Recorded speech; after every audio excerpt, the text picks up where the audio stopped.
welcome to the Neighborhood Money Podcast. I'm Cavan, that's Drew, and this podcast is all about helping you build a life you deserve. Drew, we got a pretty cool episode today. We've talked about saving money almost every single week for the most part, but this week we're going to talk all about how much money you should be saving at different stages in your life and depending on what your house look or your home life looks like. So we got a really cool article from CNBC. It's by Kate Dorr, who's a CFP, Certified Financial Planner, and it's titled, hold on here, it's a long one, Single Workers, Families, Retirees, How Much Cash You Need in an Emergency Fund at Every Career Stage, according to advisors. But Drew, before we dive into that, which I'm really looking forward to, I'm going to do a quick plug on how you guys, the listeners, can help support this podcast. I haven't done this in the beginning of the podcast for a while, so I thought I'd throw it out there. But we're out on Apple Podcasts, Spotify, Google. If you guys could leave us a 5-star review out on Apple Podcasts and write a comment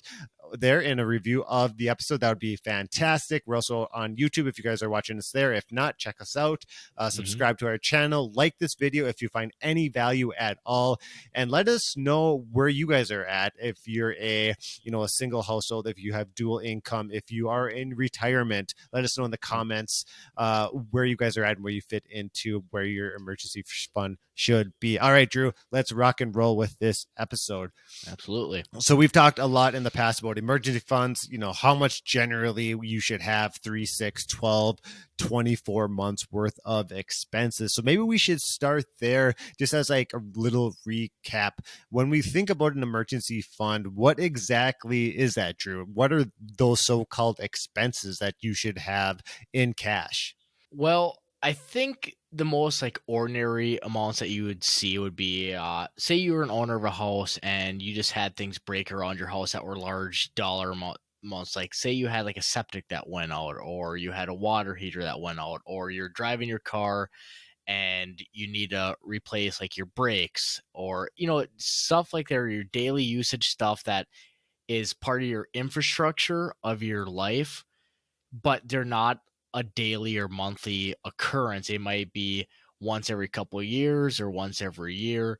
And there needs to be money that's allocated on a monthly basis to a fund that can then make sure that those expenses are covered in the future at a lump sum without you having to really scurry around, try to find this money, and then kind of live paycheck to paycheck for a couple months while you pay off something that maybe you put on to credit that's getting interest on top of that, just so you can continue to live the way you're living. Yeah, I think that's one of the biggest things, right? It's avoiding debt, specifically credit cards, because that's going to be the most accessible debt when you're in that type of situation. Water heater goes out. I don't have the cash. I'm going to put it on my credit card. Oh, my credit card is 25% APY. That one hurts. I would think another thing that emergency fund is really good for is if you lost your job, or if your spouse or partner lost their job and all of a sudden you have a reduction in income, that emergency fund will come into play. In this article, actually, they state that up to 44% of Americans in 2020 are concerned with the levels of their emergency fund. So, Drew, it's not always the most fun to talk about emergency fund, about saving for these, expenses that you don't actually want to pay for, whether it's the water heater breaking or losing your job. Those aren't fun things to talk about. But, it's obvious that a lot of people out there are pretty concerned around the level of money, of cash that they have saved and ready for these types of situations. Yeah, some of the stuff I've been seeing now recently is right now with these high inflationary times, this has been per credit card companies, they're saying that these are the highest rates of people carrying credit with them that's going forward. And so with that, there's obviously a worry about money tightness and not as much disposable income, I should say, of that people have. So being able to slowly set aside money and prepare for these uncertain times and expenses are becoming more and more important, because as everybody else is putting more and more on their credit card and trying to slowly pay that off with high interest rates, if you can be able to plan for these situations, you're going to be way better off and be in a situation that said, I have money aside maybe my emergency fund wasn't that big and it's completely wiped out now, but you can continue to build it and you have that there. So it's like, even though it might be wiped out, the money was there ready for you to take out, and then you can continue to add to that for that next occurrence that potentially could happen. It's kind of like stress-free savings when you get into this situation. And yeah, don't get me wrong, it's stressful to be in those situations and it kind of sucks to have to pay that money out that you saved for, but you're not trying to scurry around to find that cash. So in this article, Drew, Actually, I'll say one thing on there too. When you're saying stress free, is when any of these type of situations happen, it can be so stressful with for sure. the actual occurrence that's happening to you. You don't want to then add on a financial stress on top of Exactly. that. So that emergency fund is having that stress free financial part of your situation is very nice. So Kate writes the first set of individuals here is dual earners. So this is a household that has more than one income, the traditional two household incomes. She states that you should have at least 3 months of expenses in an emergency fund. And really the reasoning behind that, she writes, is that if one earner loses their job, there are other income streams to help the family keep up with expenses. And Drew, this is exactly what my family does. We keep 3 months of our expenses in an emergency fund in cash that we don't touch. It's actually in a separate bank account. And it's because Hannah, my wife and I, we both work. And so we know that if one of us loses our job or if we take some time off, we've got this bucket of cash that we can pull from. Do you guys ever think about like if it's just 3 months per person? So I think it always seems to be, I know it's, and like a marriage can be a partnership and everything, but I feel like there's a lot of people, individuals that say, I can never have a 6 month, but if you can have a 3 months and you have two people at 3 months, then you end up having 6 months for your family. So I even think about that. I mean, even though I see the 3 months of saying, hey, uh, if somebody loses their job, then we still have another income coming in, and this 3 months can at least supplement. But I even think if you could have 3 months for each person, if you don't even have to have separate bank accounts, but all the 3 months out of those, just incomes coming in are actually not a bad idea as well. I kind of like that idea. So you're more so focused, it sounds like, correct me if I'm wrong, but you're focused more on the individual's income. So say I make $1,000 a month and Hannah makes $2,000 a month. Well, she would save $6,000. So because 2 times 3, and I would save $3,000, 1,000 times 3. And then we would combine that and that would be our emergency fund. I kind of like that idea because that says like, that then plays into the fact, and actually, Drew, that's kind of brilliant now that I'm thinking about it more, because you have lopsided incomes in some households. Like, for example, us, Hannah works part-time, I work full-time. So I'm the quote unquote, I suppose you could say, breadwinner, or makes the majority of the money in the household. But if I lost my job, that'd be considerably different than if Hannah lost her job, right? And so if you try to, I think you're right. If you try to balance the loss of income, I think that's another really good approach. We don't do that. We look at strictly our expenses, but I think that's a really brilliant idea and something that I probably will consider. Just something to think about. I mean, it just, like you said, sometimes incomes can be so lopsided, and if it's like dual earners, like you said, it just, you potentially aren't making the same amount of money, so it just, something to go forward. And then you're actually probably more than likely, especially if you're listening to this podcast, if you're going to have your emergency fund based on your income, you're going to have more than 6 months of living expenses, because your income's more than likely more than your living expenses. And so that's actually just going to beef up your emergency fund. So Kate then Drew goes on to the next group. And this is single workers. And this can be anything from single individuals to households where only one person works outside of the home. And she writes that households with a single earner may benefit from boosting savings to 6 to 9 months worth of expenses. And I think that's actually a pretty good rule of thumb. I think it gets back to what we were just talking about is, even more so now because there's only one income earner, the fact that if that earner no longer makes money, you're going to need a lot more to get by through that period of time. It could be a couple of weeks, or it could be longer than that. And again, just to reiterate, the main goal, right, is to stay away from debt as long as you can. And I'm glad you said a rule of thumb, because I think, again, this is when if they have not started an emergency fund, you say, I can never, somebody might say, I can never save 6 months worth of expenses. And like we say, just like a rule of thumb, it's just like a goal to potentially get to. You don't necessarily have to do it, and it doesn't have to happen over a couple months or just like 1 month. This is a progress, and it's like a plan to get to. So when we say 6 to 9 months, or Kate in this article says 6 to 9 months, it's an idea of like where you want to get to. If you're able to get your budget under control, you're able to get your expenses out of control, you're able to increase your income. These are areas and benchmarks and goals that you should be striving for in your financial household, to be able to get to. And then it just gives you a little bit more ease of mind. Even if there's no backing behind the 6 to 9 months, other than just saying 6 to 9 months, it's still like a good rule of thumb, like you say. And it's all across the board. I mean, in this article, there's another certified financial planner that says have 12 to 24 months.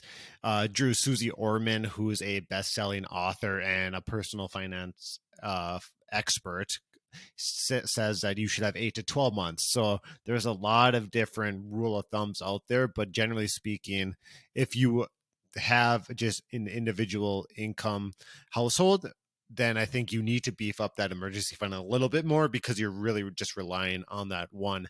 And Drew, I think in this article, so Susie Orman is quoted, and she states that if you lose your job, or if you want to leave your job, this fund allows for that. And I think that's something that is overlooked quite often. The fact that, you don't need to have this money set aside for just strictly emergency funds. If you hate your job and it sucks and you need to get out of the situation, that's what that emergency fund is for. Quit your job, figure out what you want to do with your life. Say you have 6 months. Well, maybe you take 2 months to just like reflect and figure out like exactly what you want your career to be. But you can do that because you have 6 months worth of living set aside, and you can take away that financial stress that you talked about earlier. I really like that part of it. Yeah, because I feel like a lot of people I talk to don't really enjoy their job. And it's Yeah, unfortunate, but I think that's just the reality of the workplace right now.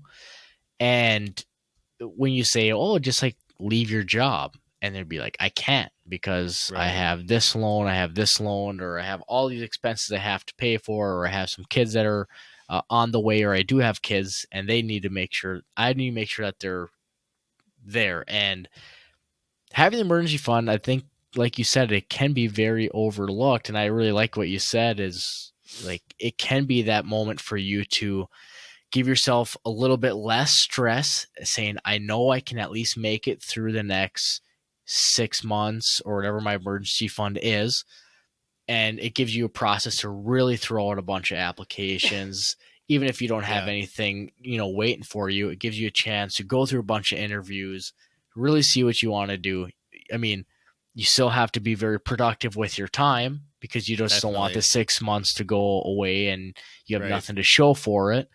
But I really do like that if emergency fund not only is there to help for potential, worst case scenarios or unexpected expenses, but also the benefit of your future and your household. Like if you can find a job in those, 3 to 6 months that really improves your work life balance, and you can wake up in the morning excited to go to your job and not hate it, I think that's a huge, huge benefit of an emergency fund. I agree. I mean, you spend so much of your day working, at least most people do.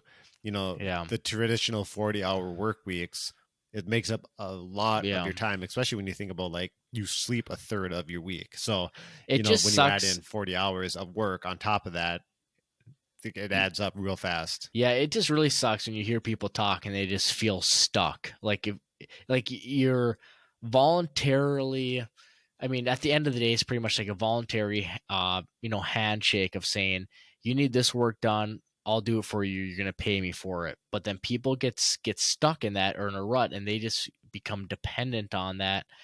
And it's really, it that part of it just like, is sad because I know you get to the point of that you don't feel like there's any way out, and maybe this emergency fund is your way out to be able to look what else is there, and you can be, wishing you might have done that years before. But uh you know people that don't enjoy getting up in the morning and just feel like they need to provide for their family, I can completely feel with that. But at the same time, there's something better out there, or there's a chance for you to find something better, I think you should definitely do it. I don't think you need to start a job and then retire there after 40 years. I don't think that's a workplace anymore. I think it's competitive. I think the way capitalism is, I think you can be able to go out and find what's going to make you happy. You don't need to be, I mean, I think loyalty is very important, but I don't think you have to be as loyal if they're willing to let you go at the next, restructuring and not feel bad about it. Totally agree. And I think, Drew, looking at what else is out there, one of those options is becoming an entrepreneur. And so the next thing in our list is, see that segue? I'm just going to call that out. See that segue? Is the entrepreneurs. And so Kate writes that entrepreneurs should have a reserve of 1 year of business expenses. And that, to me, seems like an awful lot. But if you think about like what we've gone through, 2 years ago with the shutdown and the lockdowns and whatnot, I'm not saying that a year's worth of expenses would have gone everyone through that, but it would have helped a lot more if people had those types of cash reserved. And that might not ever happen again, but things like that can happen. Freak things can happen that you have no control over. And so I think that a year's or more, if you're an entrepreneur and you're a small business owner, I think that makes a lot of sense. Now, obviously, that adds up pretty quickly because you can be deploying that capital to make more money. But I Mm-hmm. think, a year, at least minimum a year, is a really good idea. This is a strange one for me because I feel like 1 year, I mean, all these numbers are pretty arbitrary, but I think 1 year for an entrepreneur is like extremely arbitrary because it depends on like what stage you are in this entrepreneurial journey of yours. Like, if you're just starting out, like hopefully it's been like a side hustle for you, and maybe that 1 year you've seen this proof of work where you're feeling comfortable enough to leave your job, and that 1 year should definitely be able to get you where you need to be because obviously there's some type of income coming in from your business. That's a side hustle. And I think 1 year could even be like a little too much for that point because like you could be putting that money towards other parts of your business and growing it faster because that's now your livelihood. uh, if it's something where you have just been doing an entrepreneurial stuff for a couple of years, you feel like it's all set up. I think that year or a little more is good to be like continually building up. Like, not only have you reinvested in your business, into your retirement accounts, but having that set up because most entrepreneurs will fail within 3 to 5 years of having a business.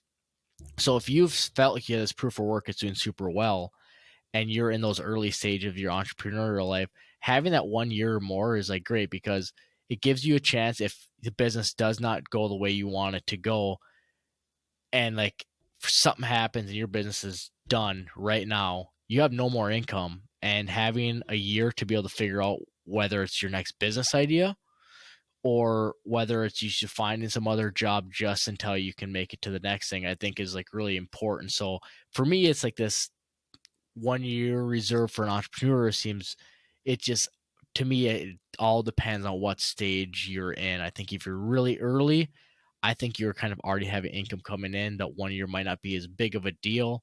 I think as you get a couple years in, you want to keep building it up because if you're not making it past that 3 to 5 years, you got to figure out something to do because in the workforce too, as much as you've learned on your entrepreneurial life, you might have some HR people looking at you and saying like, "Oh, what's your experience?" And it's like, "Oh, you're just like a business owner. Like, you don't have any more education behind your name, so we might not even hire you. So it might take a little bit longer to find something. I think this also plays with volatile income. So people that are in sales, for example, and not all sales, but some sales you'll have big months, you'll have small months, and I think here, like, that kind of fits into that same entrepreneurial bucket where you should have a little bit bigger of an emergency fund. And I also think, Drew, if you are running a business and say you're a solopreneur, and all of a sudden now you start adding on people on into your company, and you have uh work, you have payroll that you have to meet every single week. I think that's when you start beefing up your emergency fund too, from a business standpoint, which kind of all correlates when you're a small owner, right? When you go at 1 to 3 people underneath you, or your emergency fund, the business emergency fund, it all kind of mixes. But I think you start beefing it up when you start building out your workforce until the business itself is sustainable on its own, and then you can focus on being that single or dual income, and you can kind of move around into those other buckets. I don't have much more to add to that. I think you pretty much hit it on the top, hit the nail on the head. But yeah, no, like I So said, then let's just move I'm into speechless. I don't, you said let's move basically into hit the it. last bucket. So this is going to be the retirees, the people in retirement, the people that have officially made it to their golden years, work their entire career to have the rest of their life off and to enjoy it, sipping mai tais with their toes in the sand, or however they plan on spending their years. But in this article, Kate writes that retirees should have 1 to 3 years worth of expenses sitting in cash. And I actually really like this, because if you think about when you get to retirement years, you don't have income, generally speaking, not accounting for like social security or pensions. We'll just put that to the side for now. But you're not working your traditional career job. Maybe you have a side job, whatever. So most of your money is coming from like a 401k or some sort of retirement savings that you have invested over your career. And maybe you haven't, and then you do just rely on social security. But if you're in that situation where you're relying on 401k, an IRA, or whatever it might be, you're probably invested somewhat into the market. And so markets go up and down. And so that's why I love the idea of having 1 to 3 years. I think I would personally have 2 to 3 years. I don't think I would go as low as 1 year in cash, just because volatility of the markets could last a couple of years and you don't want to sell low. But the fact that you have this money in cash means that you don't have to pull those assets out of the markets at a lower than their worth price. And so it really allows you to weather all of the volatility that markets bring and that you should expect. And so I think that 1 to 3 is great. 2 to 3 is even better in my eyes. When I hear this 1 to 3 for retirees, the two things pop into my mind. One is, I think is very important because as a retiree, you become on a fixed income and you don't want to take on that much risk. At least in my opinion, I'm not a retired person yet, but I wouldn't want to take on too much risk. I'd want to be able to predict what my living's like until I die. Second thing that comes into this play is, I think a lot of people can see 1 to 3 years and say, wow, that seems like a lot of money to save up in cash. But I also want to show that when you read that, you have to remember these are retired people. At this point, your hope and your plan is you don't have a mortgage anymore. You don't have any loans anymore. You're not really helping out kids anymore as much. You don't have, you're not going out to the bars all the time. Your expenses have What decreased. are you kidding me? When you get to retirement, you're not going to the bars all the time. Hey, you'll go there for a drink or two, but you're probably not staying there all afternoon because Yeah, there's you're no gonna way be you home can by do it. 3. Yeah. So that's like one thing. I think when you see 1 to 3 years, that seems extremely daunting. My Definitely. argument is when you're retired, your expenses should be low. They should be very low. That you know exactly what your expenses are going to be every single year. You might have a slight increase to keep up with inflation on some of your expenses, but really at the end of the day, maybe your expenses are 15,000 a year or something like that. So be able to save that up as a retired person probably doesn't become that crazy when you think of 3 years worth of expenses in your 30s. You're probably thinking maybe six figures of Right. savings. Yeah, daycare is no longer a thing. Yeah, without time to save for all that stuff. Yeah. Like these people have had years and years to save for this, and as a younger person, your expenses are higher, and you don't have the value of time on your side. Yeah, I totally agree. And it's your basic living expenses too when you talk about an emergency fund. At least that's how I think about it. So you're totally right. In retirement, you're going to have lower expenses than you did during your 30s, 40s and 50s. And so that's why the 2 to the 1 to 3 years, in my opinion, makes total sense. And it seems daunting because 1 to 3 years is a lot, but at the same time, like you said, lower expenses in retirement. But Drew, so that's all the stages. I think we hit every single one. Or can you think of anyone that we had missed out? As far as the stages of life, Career stages. Yeah, I think we got them all. We've got the dual incomes, we got the single incomes, we've got the entrepreneurs, and then we got the retirees. And so I think we hit it all. I think that means we should move on to retweet of the week.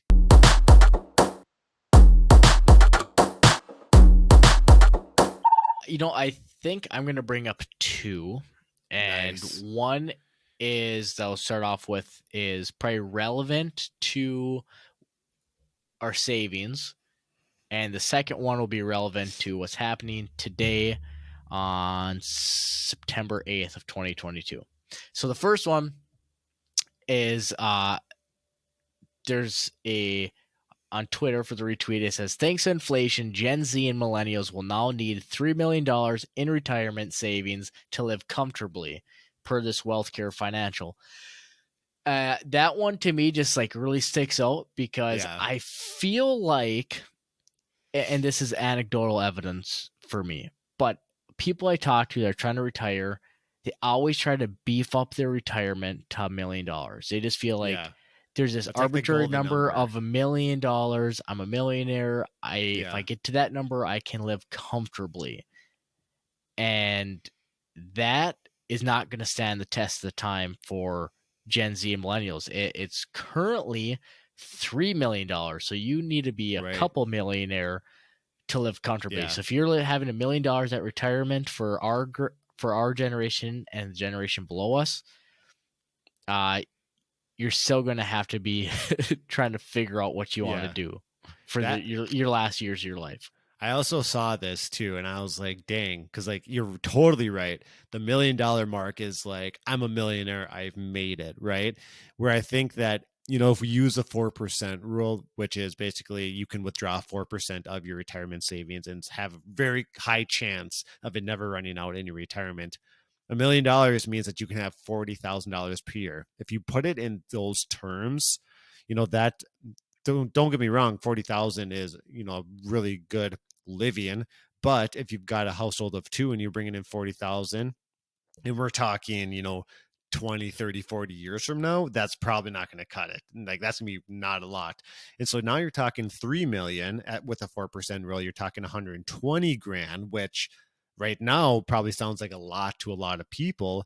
But if you think about inflation and then inflation over the course of the next couple of decades, it kind of makes sense when you start playing those numbers out. However, the $3 million mark is probably a really high bar for a lot of people. And they're probably sitting here like, dang, like, how do I even achieve that? Especially if people haven't started investing. So that's kind of where my mind went. Like, how many people read this and they're like, well, Christ, I couldn't even get to a freaking $1 million. How am I supposed to triple that to 3 to have a comfortable retirement? And It's that wild. actually scares me for a lot of No, people. yeah, extremely wild. So that's first retweet. Second retweet, like I said, is relevant for today. And if anybody listens to stock market, crypto trading, Twitter, they all know you need to inverse Jim Cramer. So like whatever Jim Cramer Yeah. says, you bet against it. And he tweeted today, I bet the Queen will pull through this. And the person that commented or retweeted this and commented or tweeted on that said, absolutely legendary inverse indicator. So just like, obviously today, September 8th, 2022, the Queen passed away. But earlier today, the royal family didn't want to say anything till a certain time. Yep. So it was like she was in critical condition or she was in bad health and she's in the hospital. And then, of course, Jim Cramer, the person you always want to bet against, says, I bet the Queen will pull through this. Yeah. And unfortunately, she passed away. Right. And I know we're laughing about it, and there's a lot of people are sad, and I feel for that. But we're not laughing about the Queen. We're laughing about Jim Cramer. Just whatever he does or says, it's the opposite. It's opposite is happening. And we thought it was guaranteed. And we thought it was just a stock market, but it looks like it's gotten out into culture now. I actually I got an ad on CNBC once. I think it was last week when I was prepping for the episode, and it was about Jim Cramer and how he like just signed like it was a course or like a membership for Jim Cramer that you could pay, and it was like a $300 annual subscription for his knowledge base. And I'm like, why the heck would you ever pay $300 just to listen to him spew nonsense? Yeah, I mean, I feel like anybody in the legacy media right now, you just kind of get paid off or told what you're supposed to be told, and that's what you say. So like the knowledge that comes out of the legacy media or like the mainstream media, you got to take it with a grain of salt. I mean, I would just expand that across any type of media, right? Especially when you talk about stock market, because yes, you're going to have people that are going to be right, but how often are they going to be right, and what percentage of the time they're going to be right? And so I think it's hard to take people's opinions when it comes to investing. Oh, individual stock picking and stuff like that. I even feel like the really, really successful stock traders, like you have to have a couple lucky ones. Like you're going to be wrong a lot. You have to have a couple ones that maybe you didn't plan for that you lucked out on to end up making. It's like the stock market, I feel like unless like how I just don't even know. Like I just don't even think you can predict it. Like I'm trying to think of a scenario where it's you can't. For somebody to give you information. I'm working it through. For somebody to give you information in the stock market and for you to like really feel successful about it or like confident, I can't see a person being able to do that. Right. Like right. Especially short term, unless there was some really like you had some really big influence and you found a way to get through like insider trading without getting caught, like it would be extremely difficult. Like the stock market is very tough. There's some people that I think you just have coincidences that can do and then the ones they do well, they really promote that well to make it seem like they're the guy. But well, it kind of seems like when you get into like the stock pickers, day traders, the guys that make it, they, like you said, they have a couple of good picks, and then they sell courses because they, they made a couple million or whatever, the dollar amount is, and now they're a guru, and people really gravitate towards that because they're like, oh, you did this, I also believe I can do that. I want to get out of the 9-to-5 grind. Exactly. The rat race. And so, I mean, it's smart on the person's from the person that made the right stock pick. Ethical, maybe we won't get into that, but you know, it's obviously a business of them providing what they did, and it's a service that potentially might serve other people. Yep. And there's some people, and then there's some people that do well off of it, and then they ride their coattails and say, look what I did for this person, and exactly keeps it going. All right, well, so I've got a retweet of the week, and I'm very excited for this because I remember last year I brought this up. We didn't have this segment, but so Woodhawker, he's a YouTube Nintendo video game guy, and so he's at Beat 'em Ups Wood. But anyways, it's not a video game related tweet, but he wrote, "It's finally fall, smiley face." And this was on the 1st of September. So it's obviously Don't talk not about fall. pumpkin spice. No. And he says, don't tell me it's not. Starbucks just sold me a Ah, pumpkin spice latte. Goodbye, summer. And I was so fired up. I think Hannah and of I course have you would be. already gone to Starbucks like 3 or 4 times and gotten us a nice PSL. Yep. You like that? Well, You like that? yeah. I do like the acronyms. I'm a big acronym guy. We went to the state fair last week, and you said you went 3 times, and you were able to get one of the deep fried pies, and of course you got pumpkin pie. Twice. That doesn't surprise So good. twice. And then I just wanted blueberry. Didn't end up went in line for it, but with you being a big fall guy, Yes. pumpkin spice guy, I mean, it Big fits that pumpkin you guy. went for. I Pumpkin pie. love. I don't know what it is because I don't actually even like pumpkin, like the actual vegetable. No, it's a whatever it is. I don't know what a pumpkin is. I don't know Vegetables. how like pumpkin pie comes out of a pumpkin. Like I feel like pumpkin. There's nothing it's like to it. pure sugar with like a little pumpkin in there. It has to be like. Yeah.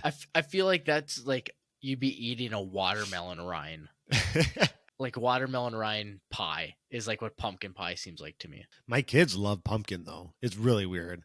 It's really weird. When do they eat pumpkin? Like you cut open a pumpkin and they just eat the No, inside? we get like canned pumpkin, and then they'll just like gobble it up and like this is disgusting. But what is that? Is that just like the inside of a pumpkin? Yeah, it's just like that. Like you, is there like a skin that you take off the inside and you get all the goop from the inside and that? Yeah, so it's not the goop; it's the the meat, and then they grind it up and they make it like. I've never like every time at Halloween I'll cut a jack-o'-lantern, I'll scoop out the seeds and I'll bake the seeds, but I've never once thought about eating the so-called meat. Yeah. And I know there's different pumpkins, right? Because there's pie pumpkins and then there's the jack-o'-lantern pumpkin. So I don't know if the pumpkin that you buy in like the can is like a pie pumpkin, which is a little sweeter than like your jack-o'-lantern. I did not know there's different pumpkins. Oh yeah. Well, haven't you seen like the white pumpkins? Yeah. Yeah, so there's different colored pumpkins. But yeah, there's pie pumpkins. They're the little ones. Like when you go to the store and they're just like. So it's probably like corn, like you get sweet corn or you get like grain corn. Exactly. Or not grain corn, the other corn. Exactly. And I bet they make pumpkin spice latte. Pumpkins. With no pumpkin, but the spice is probably mimicking the pie pumpkins. Wow. Talking about ethical stuff in this episode. But I'm so pumped. I'm getting one tomorrow on the drive out to Brainerd. I'm fired up.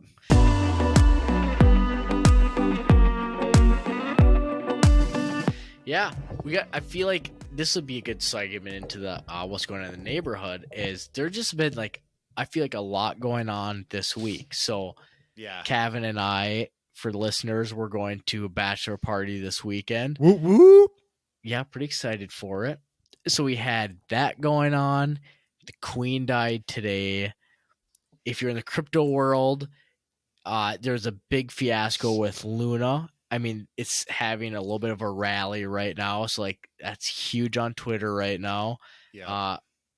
Went to the state fair this past week. Both my child and my wife are trying to get over a sickness. Yeah. Everyone's sick, man. This household, everyone's sick too. Yeah, we had a neighbor next door that's trying to get their garage lifted, and the people that doing that hit the water and sewage God pipes. So I mean, it's just a wreck over there for you. I don't know if it's a wreck, but I mean, I just feel like it's just been a busy week. I feel like there's just a lot going on right now. I feel like a lot of times we come to what's going on in the neighborhood and we don't have much going on. This is one of those weeks where I think we had a few things going on. I would agree with that. So we got a new patio this year and they tore up the grass, obviously. And then probably like 2 to 3 feet from the patio around, it's just dirt, has been dirt all year, full of weeds. And so the last like 2 nights I've been like pulling weeds and finally got some topsoil down so I can plant some grass seed before the weekend, even though we're a little late in the summertime, but hopefully in it takes. Also trying to wrap up that drywall project that I've been working on for 3 months. So yeah, it's on top of everything else. It's been, maybe it's just like summer's ending, fall's coming. That means winter is almost here. And so you guys got to get everything done before. I think you should just save for the drywall project. Like, you have a heated garage. I don't think it'd make much difference if it happened. I mean, I'm not a professional on any of this stuff. But like, you can just tell Hannah, be like, I just want to wait because I need to make the most out of the summer and the fall. In the winter, we're gonna get so cabin fever that I'm just gonna have to just like have a project. So I'm saving it for we're that's it. I'll tell her crazy. To listen to this 40 seconds in hand. Go check out the podcast. No, I'm almost done with that. I also been very much into researching smokers because I think I'm gonna get a new one. Yeah, I like that that TikTok. It was like, why would you pay somebody to do work at your house when your husband can do it in 2 years or something like that? I relate. I relate to that. But I don't know what type of smokers you're looking into, but there's an auction site that I like to look at. I don't know if I really want to say it on the site because I feel like there's not much competition right now. So if I say it, maybe we'll talk after the episode to see if what smokers are available. Because I don't know if I want to have that much competition. So if people are curious, they can try to DM me, but I don't know if I'm going to tell you. Behind locked door. But anyways, there is a Pit Boss. I mean, Pit Boss isn't like one of the top brands, and it's like gets into a lot more of those chain stores, so it's not the best quality. But there is one on there right now that's like a pretty decent size pellet. And I don't know what's going for right now, but I mean, if you could get that for a couple $100, that might be worth it to see if you like pellet grills or not. That's a good point. Before you go to like the top notch something smoker, and you'd be like, you know what, I don't know if I really need this or like it. I think I'm potentially upgrading my charcoal to another charcoal. The Weber Smoky Mountain is what I'm thinking about right now. I'm also contemplating going to like an offset smoker, which basically just means you use real wood for the heat and the smoke. That's what the big guys do. Exactly. But like it takes commitment. It does. It takes commitment. Charcoal, I think there's still some commitment there. Yep. I think if you want to go lazy with it, you could go electric.